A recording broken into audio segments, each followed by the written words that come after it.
مشاورتی عمل کے بعد انشاءاللہ تعالی پاکستان کا پارلیمان آئین سازی کی جو ہمارا عمل ہے وہ تیزی سے آگے بڑھتے جا رہے ہیں. میرا مولانا فضل الرحمان صاحب کے ساتھ مسلسل اس آئینی ترمیم پہ جوڈیشل ریفارمز پہ انگیجمنٹ رہا ہے اور شکر الحمدللہ کہ کراچی کے ہمارا انٹریکشن انگیجمنٹ کے بعد پاکستان پیپلز پارٹی اور جے یو آئی کی 100% اتفاق جہاں تک جوڈیشل ریفارمز کی جو آئین سازی ہونا ہے اس کے کانٹینٹ کے بارے میں طے ہو چکا ہے. میں آج جو مولانا فضل الرحمان صاحب کے پاس موجود ہوں، میں نے مولانا صاحب سے یہ تجویز کی کہ جب کہ حکومت جلد سیشن بلا رہے ہیں، میرا خواہش یہ ہے کہ مولانا فضل الرحمان صاحب جے یو آئی خود جو ہمارا آپس کا طے شدہ اگریڈ کنسنسس جوڈیشل ریفارمز کی لیجسلیشن ہے کہ مولانا صاحب خود وہ باقاعدہ پارلیمان میں پیش کرے. اس لیے جتنے یہ ڈرافٹ پاکستان پیپلز پارٹی کا ہے اتنا وہ مولانا فضل الرحمان صاحب کا ہے. جہاں ہم شروع ہوئے وہ تو آپ کو معلوم ہے کہ آئینی عدالت بنانے تھے. اب ہم اتفاق اس بات پہ کیے کہ ہم نے آئینی بینچز بنانے ہیں.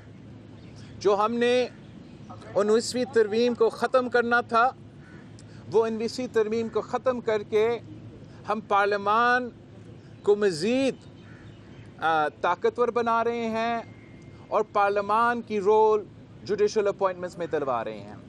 جو مولانا فضل الرحمان صاحب کی اپنے منشور کے حصے تھے، جہاں تک سود کے خلاف فیصلہ آیا تھا اعلیٰ عدلیت کی طرف سے، ہمارا جو پیپلز پارٹی اور جے یو آئی کی ڈرافٹ ہے وہ جس طریقے سے مولانا فضل الرحمان صاحب چاہتا تھا ویسے ہی الف بے پے کاما فل سٹاپ ایگزیکٹلی ہیں.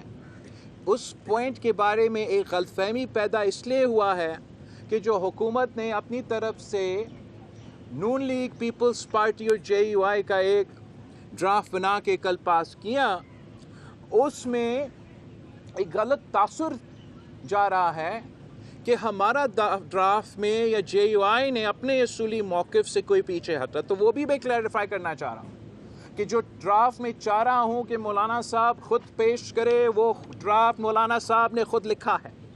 اس ڈرافٹ میں ہمارا جن پوائنٹس پہ ہم نے اتفاق کیا ہے جوڈیشل ریفارم کے حوالے سے وہ موجود، جو مولانا صاحب کی اپنی منشور کے مطالبات، چاہے وہ سود کے بارے میں ہو، چاہے وہ کاؤنسل آف اسلامک آئیڈیالوجی کے بارے میں ہو. کاؤنسل آف اسلامک آئیڈیالوجی کے بارے میں ہم نے یہ طے کیا ہے کہ جو اس وقت پارلیمان کے رولز میں موجود ہے کہ جو پارلیمان کے ممبران آپس میں اگر مطالبہ کرتے ہیں تو بل جائے گا کاؤنسل آف اسلامک آئیڈیالوجی.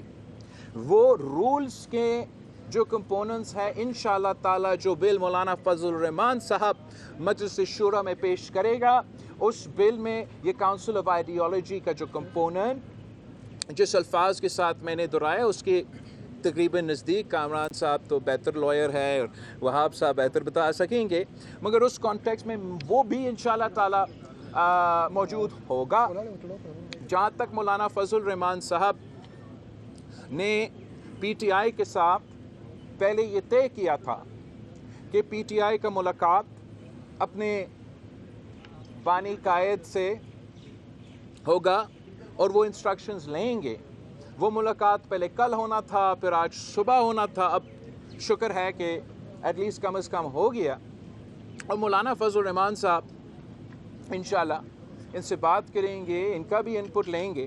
اور میں امید کرتا ہوں کہ مولانا فضل الرحمان صاحب پی ٹی آئی کو بھی اس بات پہ قائل کر سکتا ہے کہ جو حکومت کے ڈرافٹ ہے تو چلے حکومت کے ڈرافٹ کو تو ووٹ نہ دو، مگر مولانا فضل الرحمان صاحب کے ڈرافٹ جس میں آپ کا ایک اعتراض بھی موجود نہیں ہے، آپ کی تمام شکایتیں موجود نہیں ہیں، تو آپ اب ثابت کرے کہ آپ سیاسی جماعت ہو، کوئی سوشل میڈیا کا لشکر نہیں، سیاسی جماعت۔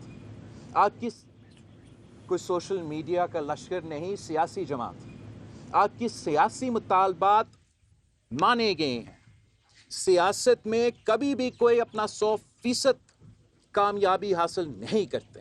سیاست نام ہے کمپرومائز کا، سیاست نام ہے اتفاق رائے ڈھونڈنے کا۔ اب اونس نہ پیپلز پارٹی پہ نہ مولانا فضل الرحمان پہ ہے۔ ہم سے جو ہو سکا تھا ممکن سیاسی طور پہ وہ ہم نے اب کر لیا ہے۔ اب اونس پی ٹی آئی پہ ہے کہ اگر آپ سنجیدہ ہو، سیاست میں سنجیدہ ہو، طریق انصاف تو نام آپ کا ہے، میرا نہیں۔ جوڈیشل ریفارمز آپ کو لانا چاہیے تھا، بل آپ کو پیش کرنا چاہیے تھا۔ آج تک ایک پوائنٹ انہوں نے سامنے لے کر آئے۔ 2 مہینے کے لیے میں انتظار کر رہا ہوں۔ 2 مہینے کے لیے کیوں انتظار کر رہا ہوں؟ حکومت تو 2 مہینے سے مجھے کہہ رہے ہیں، تانا مار رہے ہیں تقریباً کہ وہ تو ہمارے پورے ہیں، آپ ہمیں دیر کر رہے ہیں۔ ہمارے لیے، مولانا فضل الرحمان صاحب کی جماعت کے لیے، ہمارا دستور، ہمارا آئین ہمارے بڑوں کا بنایا ہوا ایک دستاویز ہے، ہمارے لیے ایک امانت ہے۔ اس لیے میں نے یہ دن رات محنت کیا کہ پولیٹیکل کنسنسس کے تھرو ہم یہ آئین سازی کریں، اور میں چاہ یہ رہا ہوں کہ حکومت یہ لیڈ نہ کرے، یہ تاثر نہ جائے کہ حکومت کا بل اپنی جگہ، مولانا فضل الرحمان صاحب ہمارا بل لے کر آئے، پارلیمان جمہوریت اور ہمارا آئین کو بچائے، تو پھر یہ ہماری سیاسی فتح ہوگا، یہ سیاسی کامیابی ہوگا اس پولیٹیکل سپیس میں۔ اگر میں پولیٹیکل کنسنسس کے ساتھ آئین سازی کرتا ہوں تو وہ اصل جمہوری قوتوں کا کامیابی ہے۔ میرا امید یہ ہے کہ انشاءاللہ تعالی اس دفعہ طریق انصاف ذات کی سیاست نہیں، مثبت سیاست کریں۔ اور اگر اس لحاظ سے دیکھا جائے تو یہ امینڈمنٹ اگر ہم سب کے ووٹوں اور ہم سب کے اعتماد سے پاس ہوتا ہے آج، تو یہ ویسے امینڈمنٹ ہوگا جیسے 18ویں ترمیم، جیسے 1973۔ اگر یہ امینڈمنٹ خدا نہ خواستہ پارٹیز کی اتفاق کے بجائے ممبران کی اکثریت کے زور پہ پاس ہو جاتا ہے، ہم عدالت تو بنائیں گے، مگر ہم سیاستدانوں کا، اس پارلیمان کا یہ شکست ہوگا۔ ہم جیت کے بھی ٹیکنیکل گراؤنڈز پہ یہ ہمارا شکست ہوگا کہ پاکستان کی تاریخ میں پہلی بار ہم اکثریت کے بنیاد پہ اور اتفاق کے بنیاد پہ یہ آئین سازی نہیں کریں۔ ہم نے پورا کوشش کیا ہے، مولانا فضل الرحمان صاحب نے بھی پورا کوشش کیا ہے، حکومت نے پیشنس کا اب انتہا دکھا دیا ہے۔ اب تھوڑا ہی ٹائم رہتا ہے، امید ہے کہ پی ٹی آئی کا وفد یہاں آئے گا اور وہ مولانا فضل الرحمان صاحب کی ایکسپیرینس سے سیکھیں گے، مولانا فضل الرحمان صاحب کی سیاست سے سیکھیں گے، اور آخر کار ایک سیاسی جماعت بن کے ان کا اپنا کامیابی کا جشن منائیں گے۔ اگر خدا نہ خواستہ کہ کوئی راستہ لیتا ہے تو جب پی ٹی آئی اس آئین سازی کے بعد اپنا رونا دھونا شروع کر دیتے ہیں، تو میں ابھی سے میڈیا کو اور آپ سب کو بتا رہا ہوں، قصور کسی اور کا نہیں۔